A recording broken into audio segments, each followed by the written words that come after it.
നമസ്കാരം. കനേഡിയൻ താളുകളിലെ സായാഹ്ന വിശേഷങ്ങളിലേക്ക് എല്ലാ കനേഡിയൻ മലയാളികൾക്കും സ്വാഗതം. ഫൊക്കാനയുടെ പ്രസിഡന്റായി സജിമോൻ ആന്റണി തിരഞ്ഞെടുക്കപ്പെട്ടു. സജിമോൻ ആന്റണിയുടെ പാനലിൽ മത്സരിച്ച എല്ലാവരും തിരഞ്ഞെടുക്കപ്പെട്ടു. ശ്രദ്ധേയമായ വിജയം കരസ്ഥമാക്കിയ ശ്രീമതി ലത മേനോൻ തന്റെ വിജയാഹ്ലാദം കലവറയില്ലാതെ കനേഡിയൻ താളുകളോട് പങ്കുവച്ചു. നമസ്കാരം എല്ലാവർക്കും. ഇന്ന് ഫൊക്കാനയുടെ ഇലക്ഷന്റെ റിസൾട്ട്സ് വന്നു. And Sajimon Anthony, the dream team, has really won the election today.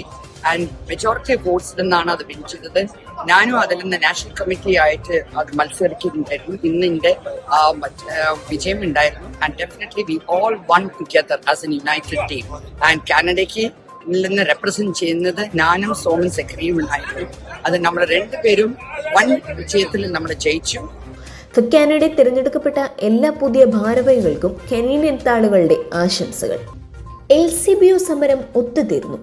LCBO അതിന്റെ ഏകദേശം 10,000 ജീവനക്കാരെ പ്രതിനിധീകരിക്കുന്ന യൂണിയനുമായി താൽക്കാലിക കരാറിലെത്തി. വെള്ളിയാഴ്ച ഉച്ചയ്ക്ക് LCBO അംഗീകരിച്ച് താൽക്കാലിക കരാർ പ്രഖ്യാപിച്ചു. തിങ്കളാഴ്ച യൂണിയനുകൾ കരാർ അംഗീകരിക്കുന്ന മുറയ്ക്ക് ചൊവ്വാഴ്ചയോടെ ഓന്റാരിയോയിലുള്ള മുഴുവൻ LCBO ഔട്ട്ലെറ്റുകളുടെയും പ്രവർത്തനം സാധാരണ നിലയിലാകും.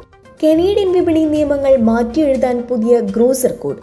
അമേരിക്കൻ റീറ്റെയിൽ ഭീമന്മാരായ വാൾമാർട്ടും കോസ്കോയും ലോബ്ലാബ്, സോപ്പീസ്, മെട്രോ എന്നിവയ്ക്കൊപ്പം ഗ്രോസർ പെരുമാറ്റച്ചട്ടത്തിൽ ചേരുമെന്ന് അടുത്തിടെ പ്രഖ്യാപിച്ചതോടെ വിപണി കൂടുതൽ ആരോഗ്യകരമായ മത്സരത്തിന് വഴിമാറുകയാണ്. കൂടുതൽ സുതാര്യമായ ക്രയവിക്രയങ്ങളും മാർജിൻ രഹിത ഉൽപ്പന്നങ്ങളും ഉപഭോക്താക്കളിലേക്കെത്താൻ ഈ നീക്കം സഹായകരമാകുമെന്ന് കരുതപ്പെടുന്നു. പുതിയ ഗ്രോസറി കോഡിൽ ന്യായവും ധാർമ്മികവുമായ ഇടപാടുകൾ, വാണിജ്യ കരാറുകൾ, ഒരു ഉൽപ്പന്നം ഡീലിസ്റ്റ് ചെയ്യുന്ന പ്രക്രിയ എങ്ങനെ കൈകാര്യം ചെയ്യാം എന്നതുപോലുള്ള വിവിധ വിഷയങ്ങൾ എന്നിവയ്ക്കുള്ള വ്യവസ്ഥകൾ ഉൾപ്പെടുന്നു. കനേഡിയൻ ഫെഡറേഷൻ ഓഫ് ഇൻഡിപെൻഡന്റ് ഗ്രോസേഴ്സിന്റെ senior vice president Gary Sands ഇത് ആത്യന്തികമായി വിലകളിൽ പോസിറ്റീവ് സ്വാധീനം ചെലുത്തുമെന്ന് പ്രവചിക്കുന്നു.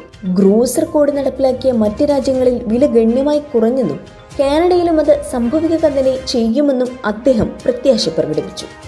വിൻഡോസ് പണിമുടക്കി അവതാളത്തിലായത് അനേകായിരങ്ങൾ. മൈക്രോസോഫ്റ്റിന് സുരക്ഷ ഒരുക്കിയ ക്രൗഡ് സ്ട്രൈക്ക് നിശ്ചലമായതോടെയാണ് കാനഡയിലടക്കം ലോകത്തിന്റെ വിവിധ ഭാഗങ്ങളിൽ IT സംവിധാനങ്ങൾ പ്രവർത്തനരഹിതമായത്. ലോകവ്യാപകമായി വിമാനത്താവളങ്ങൾ, ട്രെയിൻ സർവീസുകൾ, IT കമ്പനികൾ, ബാങ്കുകൾ അടക്കമുള്ള ധനകാര്യ സ്ഥാപനങ്ങൾ തുടങ്ങിയവയുടെ പ്രവർത്തനവും അനിശ്ചിതത്വത്തിലായി. അടുത്തിടെ നടത്തിയ ക്രൗഡ് സ്ട്രൈക്ക് അപ്ഡേറ്റ് ആണ് ഈ തടസ്സത്തിന്റെ മൂലകാരണമെന്ന് മൈക്രോസോഫ്റ്റ് കണ്ടെത്തിയിട്ടുണ്ട്.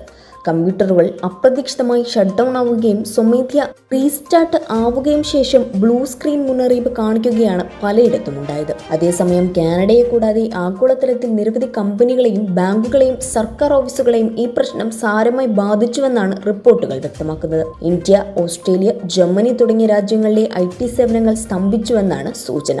ചിലയിടത്ത് അടിയന്തര സേവനങ്ങൾ വരെ തടസ്സപ്പെടുകയുണ്ടായി. കാനഡയിലുടനീളമുള്ള വിവിധ കാലാവസ്ഥാ സംരക്ഷണ പദ്ധതികൾക്കായി ഫെഡറൽ ഗവൺമെന്റ് $89 മില്യൺ പ്രഖ്യാപിച്ചു.